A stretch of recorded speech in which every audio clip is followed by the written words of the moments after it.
Dude, I like you three. That's my thing. You guys are wild. You're like, yeah, we're from Massachusetts. This Vermonter just follows us around.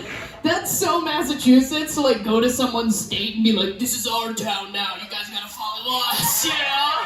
That's perfect. I love that. Okay, you guys like football? All right, cool. I'm just trying to find relatable jokes for you guys. I love football. I'm a Lions fan, so I'm 11 this year. Yeah. My boyfriend's not a Lions fan, so whenever we get hot and heavy, I just whisper in his ear, the Detroit Lions. It's like, try telling people you're not a Lions fan when you get a boner every time they play. You know what I mean? People are always surprised when I say I watch football. I'm like, are you kidding me? 2 teams of men sweating and trying not to make out with each other? Yeah, I'll be watching that. Plus, with pants that tight, every team is my fantasy team. You know what I mean? So I used to hate watching it because they get hit so hard, right? Sometimes it's hard to watch, right, fellas? But then I realized that's why they wear helmets, so you can't see that they're crying. I think it's cute that we send football teams to Europe to go play. Did you know we do that? So weird, love it. I think that's cool, but I don't know what it's like for Europeans when they watch American football. But I assume it's pretty similar to when they send a European here to wear a Speedo at the beach, right? You're just like, I'm not sure what's going on, but I will be watching this. I'm Italian.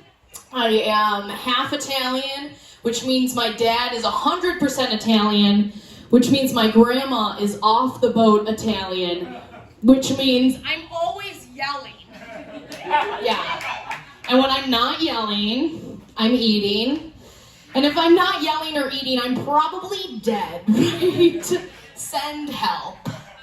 My mom's not Italian, but we're not allowed to talk about that in front of Grandma. That's no good. As soon as she found out her son was dating a non-Italian woman, she immediately started setting him up with his own cousins, right? Desperate times.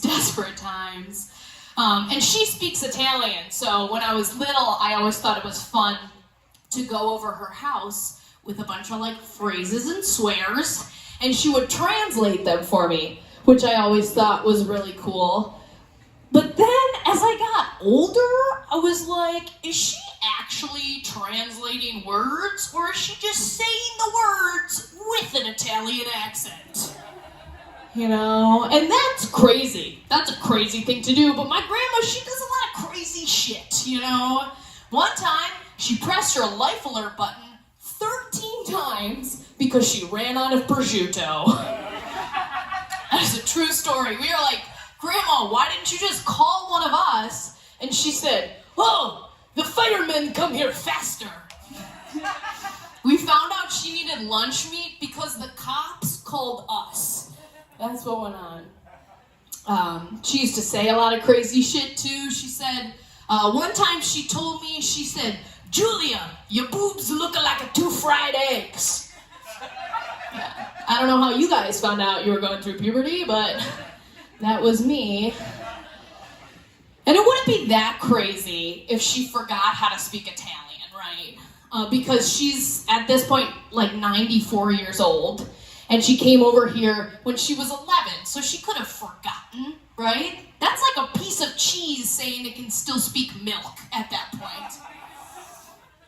So I decided, I was like, okay, I'm gonna test her. I'm gonna see if she can actually speak Italian or if she's just adding an accent onto everything, right?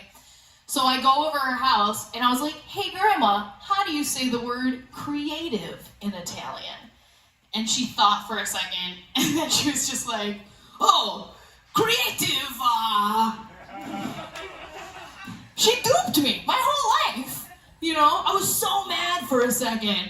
And then I was like, soldier on, Grandma, your secret's safe with me, right? Because I thought she spoke Italian my whole life. So really, all she did was teach me how to speak passive obscenely fluent Italian. You just add an accent. So, slay queen, or as they say in the old country, slay a queena. Anyway, she stopped yelling and eating a few years ago, meaning she died. And I was making breakfast the other day thinking about this story. And I was like, you know what? I'm just going to look up how you actually say the word creative in Italian. And I Googled it. And would you believe that bitch was right? Yeah, it is just creative. And then I thought to myself, I'm like, what other shit did she say that I should have taken more seriously? And that's when I looked down and realized my nipples are the exact circumference of a fried egg yolk.